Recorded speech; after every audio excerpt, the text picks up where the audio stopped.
Praise the Lord. എബ്രായർക്ക് എഴുതിയ ലേഖനം 5-ാം അധ്യായം 1 മുതൽ 14 വരെയുള്ള തിരുവചനങ്ങൾ.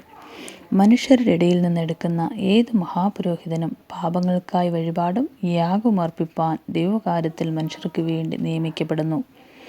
താനും ബലഹീനത പൂണ്ടവനാകയാൽ അറിവില്ലാത്തവരോടും വഴിതെറ്റിപ്പോകുന്നവരോടും സഹതാപം കാണിപ്പാൻ കഴിയുന്നവനും, ബലഹീനത നിമിത്തം ജനത്തിനു വേണ്ടി എന്ന പോലെ തനിക്ക് വേണ്ടിയും പാപയാഗം അർപ്പിക്കേണ്ടുന്നവനാകുന്നു. എന്നാൽ അഹരോനെപ്പോലെ ദൈവം വിളിക്കുന്നവനല്ലാതെ ആരും ആ സ്ഥാനം സ്വതവേ എടുക്കുന്നില്ല. അവണ്ണം ക്രിസ്തുവും ആകുവാനുള്ള മഹത്വം സ്വതവേ എടുത്തിട്ടില്ല. നീ എൻ്റെ പുത്രൻ, ഇന്ന് ഞാൻ നിന്നെ ജനിപ്പിച്ചിരിക്കുന്നു എന്ന് അവനോട് അരുളിച്ചെയ്തവൻ അവന് കൊടുത്തതത്രേ. അങ്ങനെ മറ്റൊരിടത്തും നീ മൽക്കീസദേക്കിൻ്റെ ക്രമപ്രകാരം എന്നേക്കും ഒരു പുരോഹിതനെന്ന് പറയുന്നു.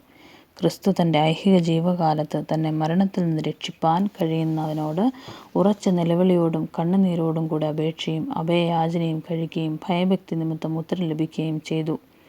പുത്രനെങ്കിലും താൻ അനുഭവിച്ച കഷ്ടങ്ങളാൽ അനുസരണം പഠിച്ചു തികഞ്ഞവനായി തന്നെ അനുസരിക്കുന്ന ഏവർക്കും നിത്യരക്ഷയുടെ കാരണഭൂതനായി തീർന്നു. മൽക്കീസദേക്കിൻ്റെ ക്രമപ്രകാരം മഹാപുരോഹിതൻ എന്നുള്ള നാമം ദൈവത്താൽ ലഭിച്ചുമിരിക്കുന്നു.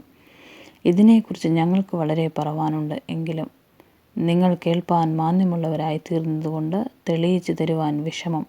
കാലം നോക്കിയാൽ ഇപ്പോൾ ഉപദേഷ്ടാക്കന്മാരിക്കേണ്ടുന്ന നിങ്ങൾക്ക് ദൈവത്തിൻ്റെ അരുളപ്പാടുകളുടെ ആദ്യപാഠങ്ങളെ തന്നെ വീണ്ടും ഉപദേശിച്ചു തരുവാൻ ആവശ്യമായിരിക്കുന്നു.